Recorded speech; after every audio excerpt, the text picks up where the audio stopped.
Desde Guayaquil, Ecuador, transmite Quimmo TV Radio, su medio digital, al servicio de los hermanos ecuatorianos que están dentro y fuera de nuestra patria. Desde Guayaquil, Ecuador, transmite Quimmo TV Radio, su medio digital, al servicio de los hermanos ecuatorianos que están dentro y fuera de nuestra patria. En cumplimiento a la Ley Orgánica de Comunicación, indicamos que Quimmo TV Radio Digital no se responsabiliza por las opiniones vertidas en este espacio, son de responsabilidad de quienes la emiten.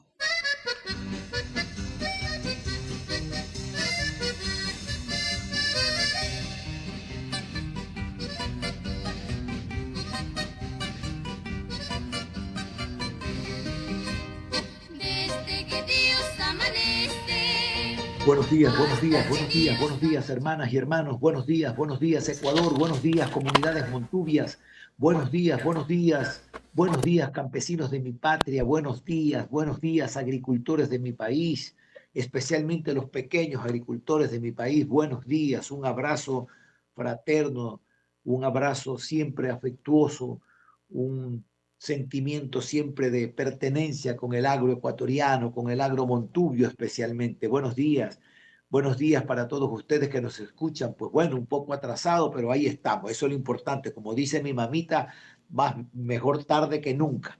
Hoy 13 de mayo, lunes 13 de mayo del año 2024, aquí estamos, Dignidad Montubia, la hora de la dignidad, la hora de la verdad, como siempre decimos. Aquí estamos hoy nuevamente con ustedes para tratar de dar nuestras opiniones, nuestros conceptos, nuestros criterios que de alguna manera sirvan a buscar salidas a los gravísimos problemas que tenemos los ecuatorianos. Bueno, estábamos viendo el día de ayer pues un mensaje angustioso que da la señora fiscal, y eso nos parece a nosotros realmente que nos hemos convertido en una sociedad, no voy a calificar, voy a decirlo lamentable, una sociedad muy pobre, muy paupérrima.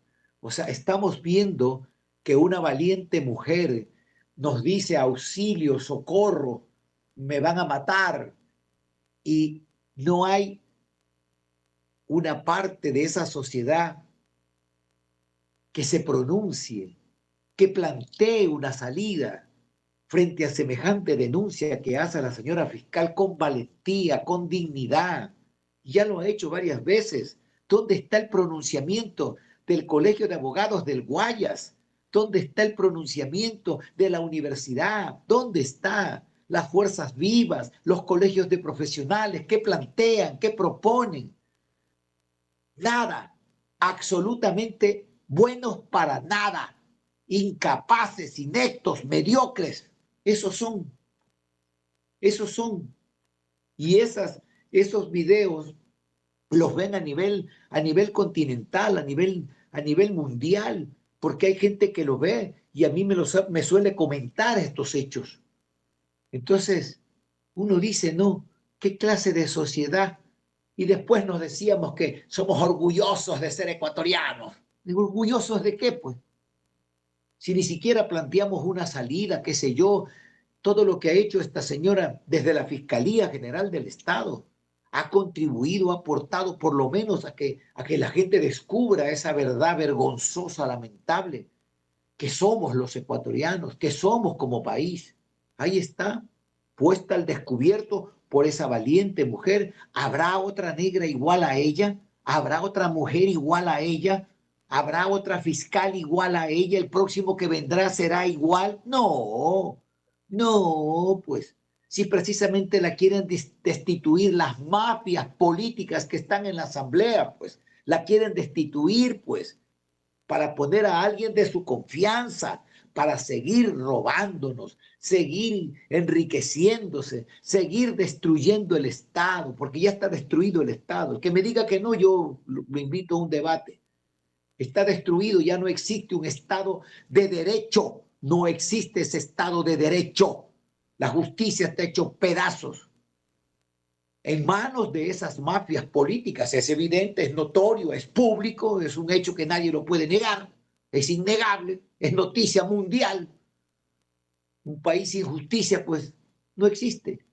Sencillamente, la Asamblea Nacional en manos de esas mafias políticas. Así de sencillo, simple. Cuando la Asamblea Nacional debería ya de plantear una reforma a los requisitos, a las normativas, para que la señora fiscal no solamente en pro de su vida, en pro de su existencia, porque el Estado debe de seguirla cuidando, debería de ser reelegida fiscal general del Estado, pero nadie propone nada. Las universidades peor, por eso es que ustedes me escuchan aquí siempre darle palo a esas universidades, porque eso es lo que merecen, látigo merecen. Entonces, fíjense ustedes, hermanos y hermanas, yo realmente conmocionado el día de ayer frente a una mujer valiente que por servir al Ecuador, por servir a la verdad, porque esa sí es una profesional, porque ahora hasta los sicarios se dicen profesionales, los ladrones se dicen profesionales. Esa sí es una verdadera mujer valiente, digna, representante de nuestros pueblos ecuatorianos. Y nadie plantea una solución, nadie plantea una salida. O sea, esta señora se va de la fiscalía, termina su periodo y la dejan a libre albedrío para que la maten en la calle como perro, así como mataron a Villavicencio y como han matado muchísima gente. ¿Acaso que ya nos olvidamos del general Gabela? ¿Ya nos olvidamos del licenciado el chiquito, ¿cómo se llamaba? Bueno, amigo de la Tarazana. Bueno, a tanta gente,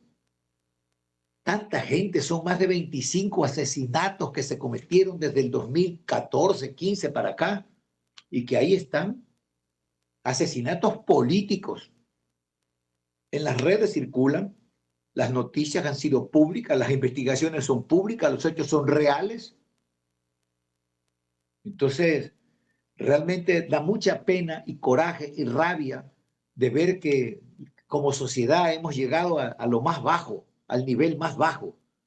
Entonces no queda otro camino que el pueblo llano, el pueblo de a pie, el pueblo es el que tiene que buscar definitivamente cómo organizarse, volver a organizarse, porque la única manera de que salgamos de esta situación es organizándonos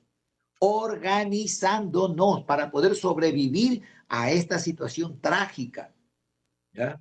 Ayer salían las noticias que ayer o hoy día llegaba este corrupto del Juan Rivas Domenech, un digno representante de las oligarquías ecuatorianas y especialmente costeñas. Ahí está, Juan Rivas Domenech, de los que fueron juzgados allá en la Florida, en los tribunales de justicia norteamericanos, allá en la Florida.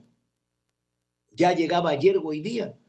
Aquí al Ecuador llegan libres, no están acusados de nada. Y allá en los Estados Unidos vienen pagando una pena, tras cumplir una pena por sobornos de la compañía de seguros Sucre. Esa es la famosa compañía de seguros Sucre.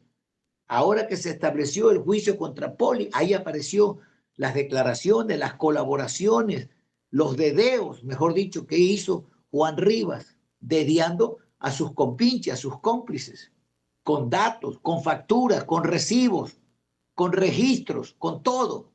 Ahí está. Me refiero a depósitos. Fíjense ustedes, y aquí llegan al Ecuador y aquí no pasa nada. Aquí son los niños, los señoritos. Ya mañana de llegar a John Poli, el hijo de Poli, ha de llegar por aquí igual, empresario. Ahí está. Por eso les hablaba de las oligarquías la semana pasada. La semana pasada les hablaba de las oligarquías. Y siempre he venido hablando de las oligarquías y mucha gente no entiende, creen que el que habla de oligarquía es comunista. El comunismo no existe. No hay ningún país en el planeta Tierra que sea comunista. Nunca, no ha habido nunca. Eso no existe. El socialismo que existió en Rusia, en China, se acabó. Eso en Vietnam, en la misma Cuba, un fracaso total. Como ha fracasado el neoliberalismo, porque el modelo neoliberal ha fracasado en el mundo, es el que nos ha conducido a la pobreza. Pero claro, abusan de nuestra ignorancia, de nuestro conocimiento para lavarnos el mate y meternos mentiras, mentiras. Construir un mapa mental de falacias, de mentiras, de falsedades. El neoliberalismo ha fracasado en el mundo. Es el culpable de toda la muerte, la destrucción del mundo, del planeta, es los culpables de la pobreza extrema en que vive el mundo. Igual el socialismo también ha fracasado. Ese socialismo del siglo XXI es un fracaso total. Porque nunca se supo si realmente era un Estado científico, si era un Estado científico, porque la política es científica y los estados políticos son científicos. Nunca se supo si el socialismo, ese siglo XXI, ¿qué era? Porque su mismo filósofo, el alemán Dieterich, no sé pronunciar bien alemán, Dieterich, que escribió esto del socialismo del siglo XXI, inspirado por lo que estaba pasando en Venezuela con Chávez.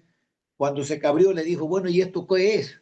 Nadie sabe qué mismo era el socialismo siglo XXI, porque el único sistema socialista que hemos conocido, los que hemos leído por ahí 4 cosas, pues es el sistema socialista de Marx, de Engels, de Lenin, y que se practicó en la China con Mao Zedong, que se practicó en Rusia con Stalin, con Lenin, etcétera, en Vietnam, con Ho Chi Minh. Ese era un verdadero socialismo marxista-leninista.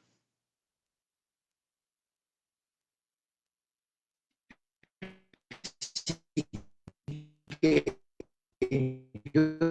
no he conocido otro socialismo. Hay un pseudo-socialismo que no es otra cosa que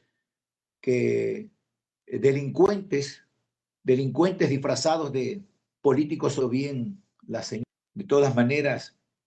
De todas maneras, hermanos y hermanas, es importante conocer estas realidades, saber, entenderlas. No se necesita ir a la universidad, no se necesita tener un PhD, una maestría para que el pobre pueda entender su realidad.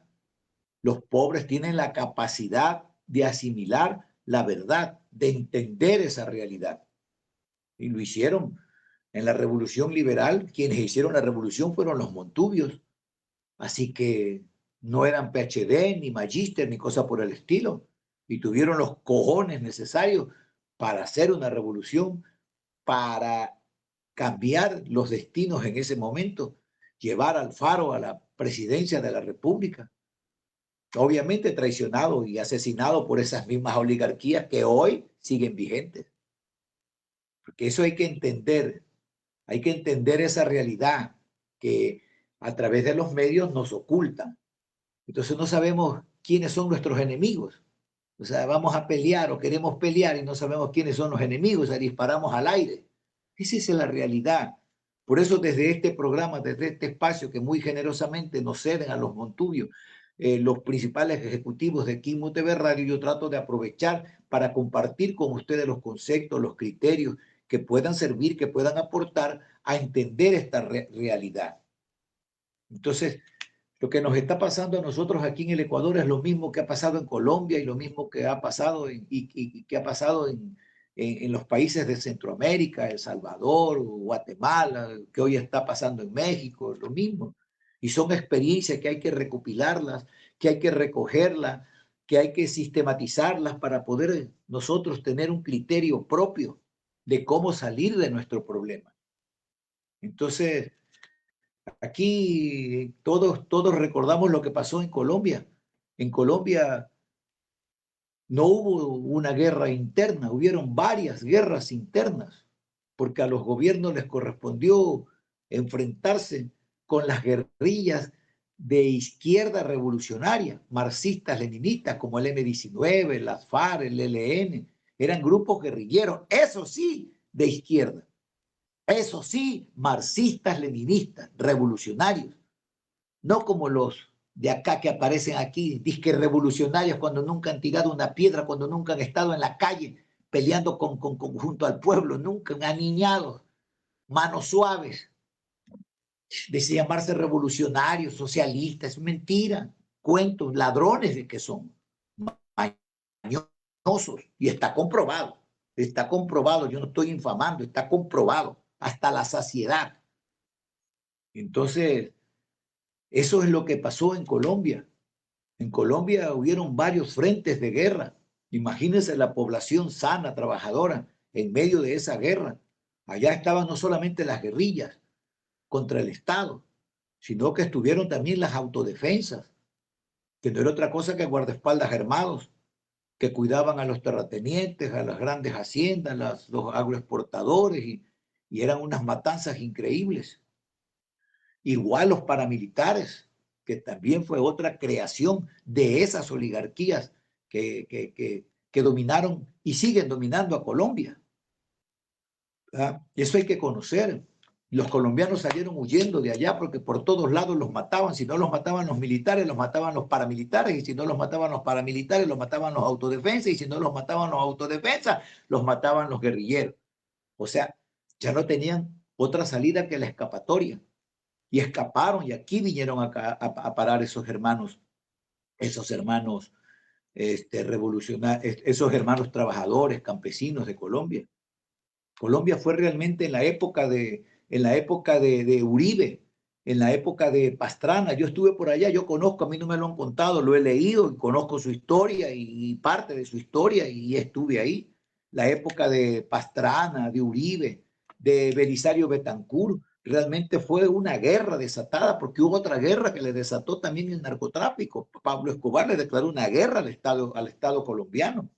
Y en medio de toda esa guerra, mire cómo sobrevivieron. Ese es el ejemplo que debemos de tener nosotros, cómo sobrevivieron, pero qué hicieron para sobrevivir. Eso es lo importante, cómo lograron sobrevivir en base a la organización, en base a la comprensión de su realidad, comprendieron su realidad, ubicaron a los enemigos, ubicaron a sus enemigos y se organizaron para poder resistir, para poder sobrevivir a esta situación. Y ustedes saben muy bien que allá en Colombia hubieron matanzas, realmente hubieron genocidios. Ahí nació pues la unidad patriótica, aparte del ELN, aparte del M-19, de la FARC, nació un movimiento político, algo así parecido como a la Unidad Popular, al MPD en ese tiempo aquí en el Ecuador, y ahí hubieron grandes líderes como Jaime Pardo, como Bernardo Jaramillo, yo lo recuerdo, noticias nacionales, internacionales, mundiales que llegaron al Ecuador. Y esos líderes crearon ese movimiento político allá por el año, a mediados creo de los 80, por ahí 80, no me acuerdo, 85, 86, y fueron asesinados. Y a todos los miembros, a los líderes, lideresas y a los miembros de esta Unión Patriótica, se llamaba así, Unión Patriótica, UP sí, Patriótica, los asesinaron. Más de 5.000 asesinatos hubieron contra esa pobre gente por el simple hecho de luchar, de defender sus tierras, de defender su derecho a la vida. Fueron asesinados por los paramilitares, por los autodefensas, por los militares, por la policía, porque generalmente la mayoría eran campesinos de los pueblos, de los distritos, de los estados, de los departamentos. Entonces, fíjense ustedes, hasta que se consiguió la paz en el 2016, me parece, con Juan Manuel Santos, el presidente que fue galardonado como premio Nobel. Pero los colombianos aprendieron a entender su realidad. Ahí en esa época mataron a Carlos Pizarro. Esa era la realidad de los colombianos. Llegaron aquí a Guayaquil, yo recuerdo muy bien. Invadieron lo que es la Alborada. Llegaron y ponían las carretillas para vender hot dog, para vender hamburguesas y con todos los colores y sabores. Era gente que vino realmente huyendo. Vino también gente mala, por supuesto que también. Pero eso pasó. Un genocidio político, más de 20 años de guerra interna y sobrevivieron. Supieron sobrevivir porque es organizadamente. Aprendieron a organizarse, aprendieron a cuidarse, aprendieron a dar los pasos necesarios, a avanzar en la búsqueda de esa salida, en la búsqueda de esa paz.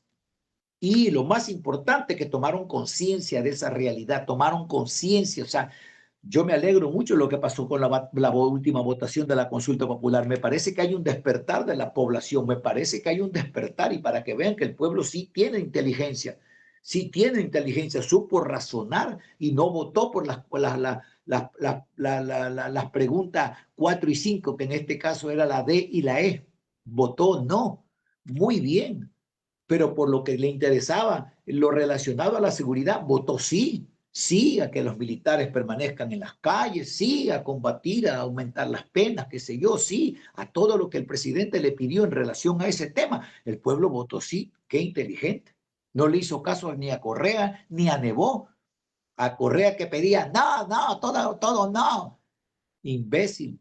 ¿Cómo va a pedir eso? ¿Cómo le vas a predecir a la gente que vote no por su seguridad? ¿Cómo le vas a decir eso? Pero eso hicieron y la gente no le hizo caso a Correa. No le hizo caso a Nebot que decía, vota todo sí, todo sí. Y especialmente Nebot lo dijo en las preguntas D y E, claro, porque estaban interesados en eso. Esas son las oligarquías, hermanos y hermanos. Allá en Colombia gobernaron con liberales y conservadores.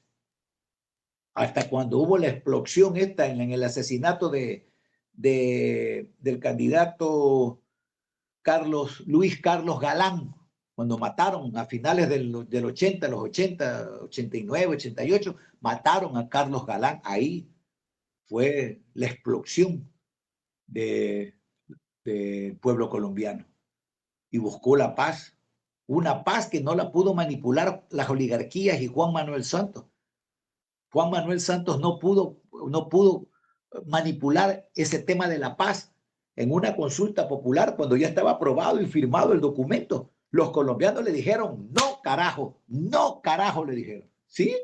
Eso pasó porque el pueblo había entendido, había salido de la manipulación, se liberó de la manipulación, esa manipulación cruel que aquí en el Ecuador somos víctimas de una manipulación cruel. ¿Ya? Entonces ahí está el tema de Colombia. Entonces esas experiencias debemos aprender y ellos están viniendo acá al Ecuador a transmitir esas experiencias. Las están contando en los canales, en los noticieros, en el YouTube. Nos están enseñando a cómo comportarnos en la calle, cómo sobrevivir. Esas son las realidades que tenemos que aprender, hermano. Y lo mismo pasó en Venezuela. O sea, nuestro continente está dominado por estas oligarquías que nacen después de la independencia del yugo español, después de la liberación de ese yugo de España, nacen estas oligarquías que han controlado el poder. Aquí en el Ecuador pasa lo mismo. Quien nos está gobernando actualmente es un digno representante de esa oligarquía tramposa, pícara, de esa oligarquía que no paga impuestos, que ha vivido del Ecuador toda la vida, han vivido de los ecuatorianos y se llaman empresarios. Empresarios, dicen. Nosotros los empresarios, mentira, son vividores. Tienen la energía eléctrica subsidiada, les subsidian los combustibles, las exenciones tributarias, no pagan impuestos. Desde el 2010, de la época de Correa, hasta ahora, hasta el 2023, 70.000 millones de dólares les ha perdonado el Estado, no les ha cobrado el Estado y les ha condonado sus deudas año tras año. Todos los gobiernos le condonan las deudas a esas oligarquías tramposas que dicen los empresarios. Hay empresarios honestos, claro que hay. Empresarios dignos, por supuesto. Hay ricos, hay gente que ha hecho plata trabajando como el burro, sí, señor. Pero también hay de los empresarios tramposos, vividores, como esos que estaban siendo juzgados allá en la Florida, en Miami, como Nielsen Arias, ex ministro correísta, que vomitó todos los robos que hicieron con punto y seña, con recibos, con facturas. O sea, ¿qué más podemos pedir ya? ¿Ya? Los Pereicasa, los Cadena Marín, toda esa caterva de delincuentes que aquí son señoritos, ¿no? Manos rosadas, uñas largas, esos delincuentes empresarios allá en Miami fueron juzgados y muchos están presos, pero acá no sale nada, no aparece nada. Están rogando que se vaya la ministra fiscal, que la maten, que la voten, que hagan lo que sea, que la desaparezcan. Esa es la realidad. En Venezuela pasó algo similar también. Desgraciadamente el tiempo es corto, pero en Venezuela fue así. Las oligarquías robaron a Venezuela, todo el petróleo de los venezolanos se lo robaron las oligarquías. Allá en Miami tenían grandes ciudadelas, grandes complejos turísticos, tenían grandes complejos hoteleros, tenían urbanizaciones, toda la plata de los venezolanos estaba allá en Miami. A mí no me lo contaron, yo estuve allá, yo conozco los cerros que bordeaban Caracas, yo conozco la pobreza que había allá y toda la miseria, la plata era solamente para ellos, para las oligarquías. Y los venezolanos allá entraron en una crisis económica terrible allá a inicios del 82, 83, entraron en una crisis terrible que todos los latinos que estaban allá en Venezuela, porque había trabajo, porque había circulante, había la moneda, circulaba la plata, todos esos ecuatorianos se regresaron al Ecuador. Acuérdense ustedes, después del 89, cuando hubo el Caracazo, bajaron el precio del petróleo y se fue al carajo toda la economía venezolana. ¿Por culpa de quién? De esas oligarquías mañosas y las mafias políticas que les acolitaban. Ellos ya hablaban de oligarquías y mafias políticas, imagínense allá antes de los 90, ya en Venezuela se hablaba de esto, ¿ya? Entonces, el bolívar, que era una de las monedas más fuertes, la segunda moneda más fuerte del continente americano, imagínense ustedes, el bolívar, se devaluó, tuvieron que devaluarlo 300, 400, 500%. La gente se quedó chira y todos los colombianos, peruanos, chilenos, argentinos que vivían en Venezuela trabajando, por supuesto, porque era el segundo país que la gente se iba para allá a trabajar, a buscar trabajo y todo, a desarrollar familias enteras. Regresaron a sus países, regresaron a sus tierras. Y eso fue lo que pasó allá todos los años 83, 89, en la época que gobernaba, por aquí anoté, Luis Herrera Camping, ese era el gobernante. Ahí sucedió pues el famoso Caracazo, donde para defenderse y sostenerse la oligarquía venezolana tuvo que tirar al ejército a la calle y hubieron 5.000 asesinatos. Recordemos que eso pasó en el 89, recordémoslo, eso pasó en el 89, en la época de Herrera Campings. 5.000 asesinatos hubieron en Caracas, especialmente en toda la República de Venezuela, pero particularmente en Caracas, donde se mató a diestra y siniestra, los muertos se recogían en los camiones. Y de esa situación de las oligarquías venezolanas es que surge la figura de Chávez, surge una nueva opción, una nueva alternativa, que desgraciadamente fue falsa, no fue la solución. Y ahí está en qué terminó el socialismo siglo XXI de Maduro, prácticamente gobernando con las bandas de grupos delincuenciales organizados. Imagínense ustedes, los motorizados. Eso es público, notorio, evidente, es noticia mundial. Imagínense ustedes en qué terminó Chávez,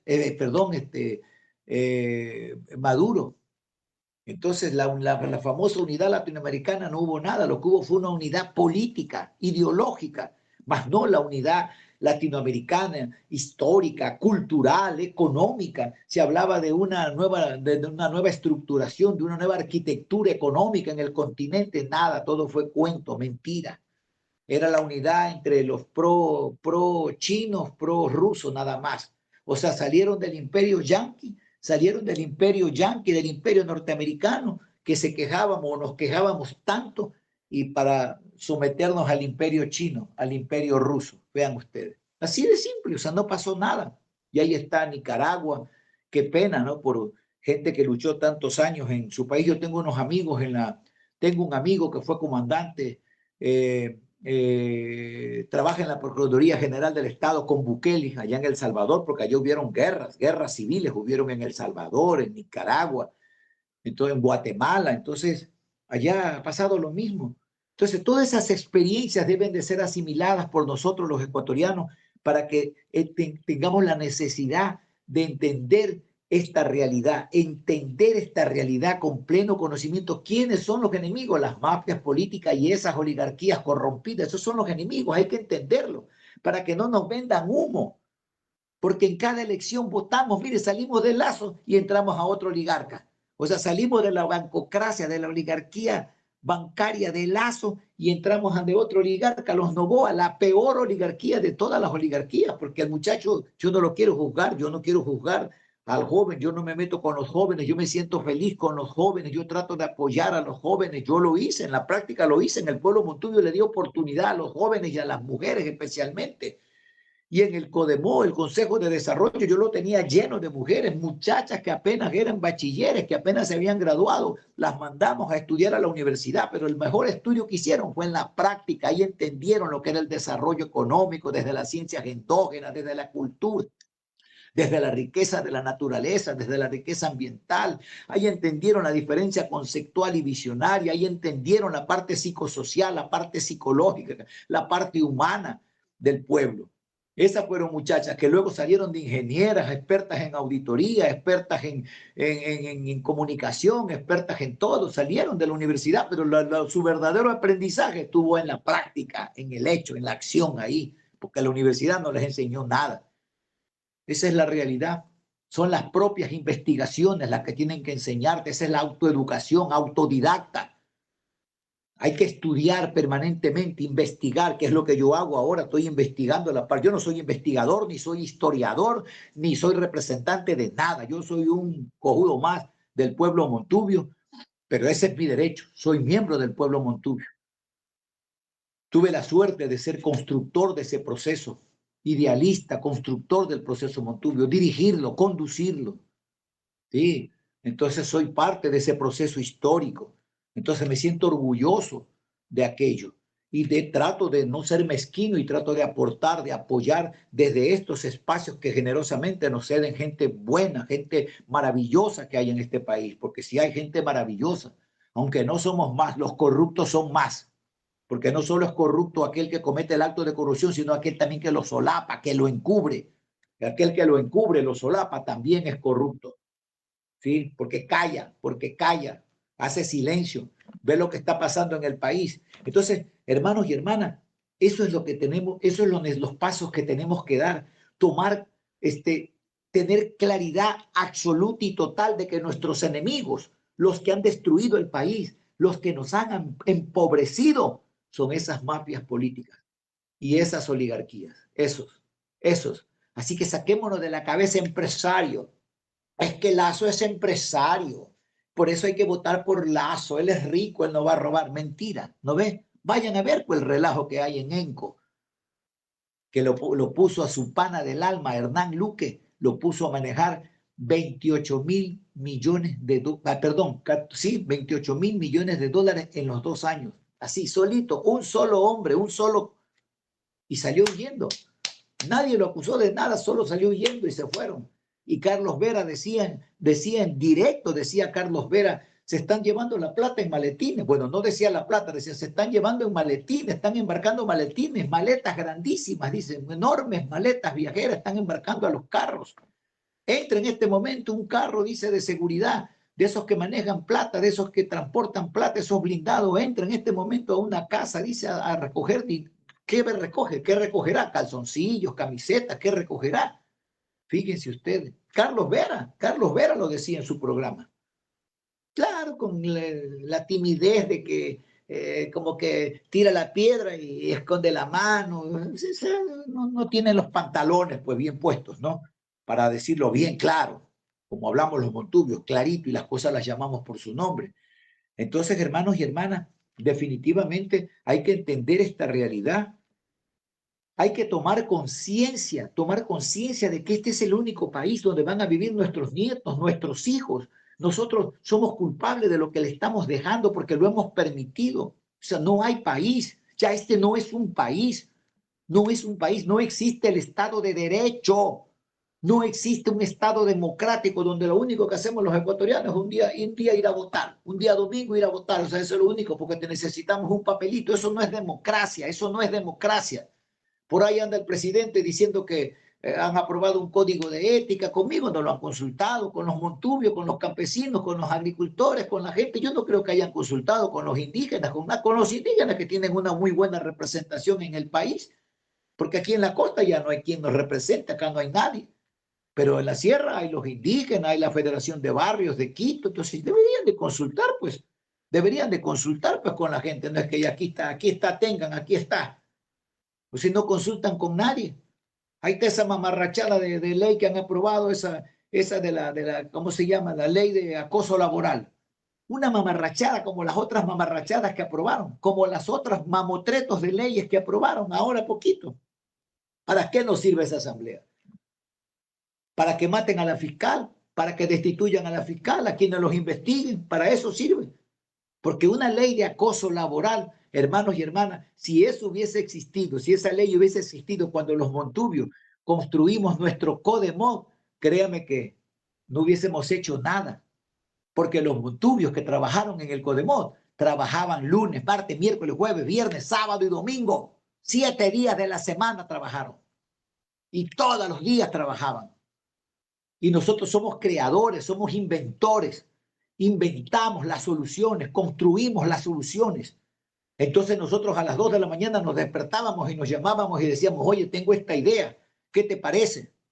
Imagínense, nos hubiesen acusado de acoso laboral. No hubiésemos hecho nada. Lo que quieren es que seamos vagos, ociosos. Eso es lo que quieren. Eso es lo que quieren. Una persona que dirige una institución, que dirige un ministerio, que dirige un país, que dirige una masa social, no puede, pues, todo el tiempo está pensando en eso, cómo resolver, cómo solucionar ese problema, cómo darle salida a esta situación. Así es. Entonces imagínense las muchachas que después fueron madres en el CODEMOD, trabajaban los sábados, trabajaban los domingos, se turnaban ellas, claro que ganaban, yo les pagaba, eso sí, bien pagados. Trabajaban los sábados, trabajaban los domingos, hasta altas horas de la noche. En ese CODEMOD a veces nos quedábamos hasta las 10, 11 de la noche. Cuando teníamos que armar un programa, un proyecto, teníamos que armarnos, quedábamos trabajando hasta altas horas de la noche. Las compañeras iban a las casas de las amigas y ahí de las compañeras y ahí hacían, pues, se amanecían creando, diseñando, construyendo. Porque eso es el desarrollo económico endógeno, lo que yo les hablo. Ya la ingeniería agropecuaria es un fracaso en esa universidad, eso ya no podemos continuar, hay que complementar las ciencias agropecuarias con las ciencias endógenas. Hay que complementar con esa sabiduría, con esos conceptos, con esa diferencia conceptual, visionaria, hay que complementar las ciencias tradicionales con las ciencias endógenas y verá que por ahí podemos empezar. Hay que cambiar el sistema educativo. Definitivamente los maestros tienen que retomar su lucha. Los maestros de la UNE que toda la vida han luchado, ahora tienen que retomar para cambiar ese sistema educativo. Si no estamos organizados, no vamos a poder resolver nada y nos va a caer mojo, nos vamos a morir en el mojo. Ahí toda la sociedad, nuestros hijos, nuestros nietos. Lo que se viene es grave, es peor, o sea, no tienen ni siquiera la imaginación de lo que va a venir. Te cobrarán las vacunas en tu casa, a domicilio te las cobrarán. Te obligarán a pagar el agua, a pagar la luz, así te obligarán. Si las mafias de CENEL son las que controlan CENEL. Ahorita ya en los municipios, ya en el municipio de Guayaquil ya son mafias, las que controlan el agua son mafias porque nos están robando a los usuarios. Nos tiran el corte. A los 5 días que no se paga un recibo, a los 5 días te cortan el agua. ¿Y los muchachos cómo van a pagar? Pues si los muchachos son empleados y cobran los 31, pues a fin de mes, pues.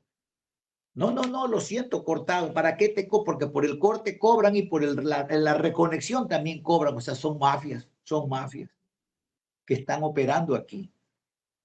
Entonces, las oligarquías ecuatorianas no están alejadas de la realidad como las oligarquías colombianas, las oligarquías venezolanas. Es lo mismo aquí en el Ecuador. Recordemos, ya lo hemos hablado en este programa, la sucretización de la deuda que tenían los empresarios, los banqueros, los industriales, los grandes empresarios, Los ecuatorianos pobres tuvimos que pagar esa deuda.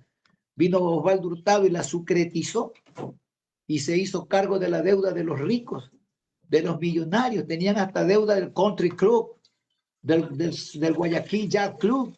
O sea, tenían deudas hasta de ocio, de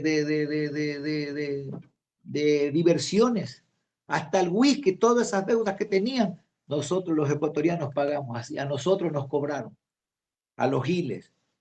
Luego vino el feriado bancario, la misma oligarquía que se benefició del feriado bancario, de la securitización, se benefició del feriado bancario, la misma oligarquía, sus mismos nombres, sus mismos apellidos. Y luego la bonanza petrolera. ¿Quiénes estuvieron ahí? Los mismos, pues, los mismos oligarcas. Las mismas oligarquías, los mismos empresarios se beneficiaron del feriado bancario, porque es la oligarquía la que tiene la estructura para poderse llevarse la plata de los ecuatorianos. Ellos son los que manejan los bancos, el sistema bancario, ellos ponen al superintendente de banco, al superintendente de compañía, ellos ponen todo. Los agroexportadores, que son los explotadores de los pequeños bananeros, de los cacauteros, ellos vienen y ponen al ministro de Agricultura, al ministro de Comercio Exterior, al ministro de aquí, al ministro de allá. O sea, la oligarquía tiene el control total del poder. Los presidentes solamente son representantes de esta oligarquía. Lazo era un miembro de esa oligarquía que los representaba en el poder, pero quienes tienen el control total del poder son las oligarquías. Ahora son las mafias políticas que se disputan ahí el poder con las oligarquías, o sea, su espacio de poder, su pedazo, su cancha, se la están disputando entre ellos porque ellos no quieren morirse ahí, quieren seguir en el negocio. Entonces, las mafias políticas, todos ya sabemos cuál es su papel. Entonces, eso es lo que tenemos que ubicar, que hay un sistema educativo que hay que cambiar. Tenemos que ubicar que es necesario hacer una reactivación económica. Aquí hemos hablado tanto de la reactivación económica, pero no dicen absolutamente nada. 5 y 5, a las 5 y 10 me dijo Julito. Tenemos 5 minutos, 3 minutos, 4 minutos. Hay que reactivar la economía y nadie dice nada. Los alcaldes quedan ahí oyendo que hay que reactivar la economía, pero no tienen ni idea, porque la falta de preparación, la falta de conocimiento no permite ver más allá del árbol, más allá de las narices, más allá del bosque, no permite a la gente ver más allá y cree que todo lo sabe y no sabe nada. Ese es el problema de la ignorancia, que uno cree que sabe y no sabe nada. ¿Ya? Ese es el problema de la ignorancia, del desconocimiento. Entonces, por eso es necesario que la gente que sabe ayude, apoye, como lo estoy haciendo yo desde este momento. Yo no estoy hablando teóricamente, estamos hablando de resultados, de experiencias que se dieron con éxito aquí en el pueblo Montubio. Y hemos dicho la reactivación económica. Entonces, eso desgraciadamente, pues, requiere de un proceso de toma de conciencia, un proceso de conocimiento de la realidad. Yo creo que el pueblo ecuatoriano ha tenido una buena reacción en la consulta popular. 6 y 7 minutos, ya, 2 minutos más. Creo que ha tenido una buena alternativa al votar de la manera que votó y creemos que hay un despertar. Así que el próximo día, miércoles, el miércoles 15, vamos a terminar este tema de explicarlo de mejor manera, desglosar, o sea, desagregar cuáles son las formas que operan estas oligarquías aquí en el Ecuador, en Colombia, en Sudamérica, ¿no? Vendiéndonos humo, vendiéndonos cuentos, cuando en la práctica, pues, no son otra cosa que beneficiarse de las riquezas del Estado. Para ellos la plata y para nosotros la pobreza. Para nosotros el crimen, la persecución, el asesinato y para ellos la plata.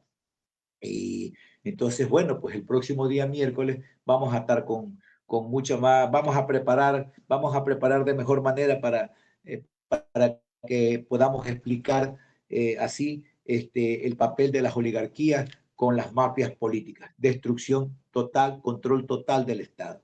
Así que muchísimas gracias a los principales ejecutivos de Quismo TV Digital por habernos permitido este espacio. Gracias, Julito, desde la magia que hace Julito, desde los controles para poder llegar a sus hogares. Muchísimas gracias y nos vemos el próximo día miércoles. ¡Viva la patria, carajo!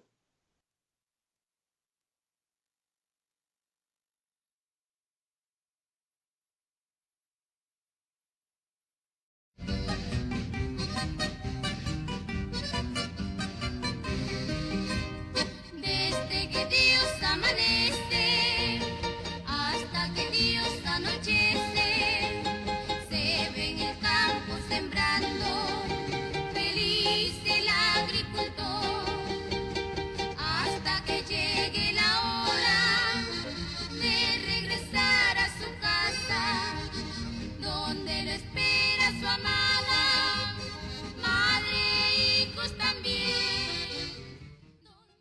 Desde Guayaquil, Ecuador, transmite Quimmo TV Radio, su medio digital, al servicio de los hermanos ecuatorianos que están dentro y fuera de nuestra patria.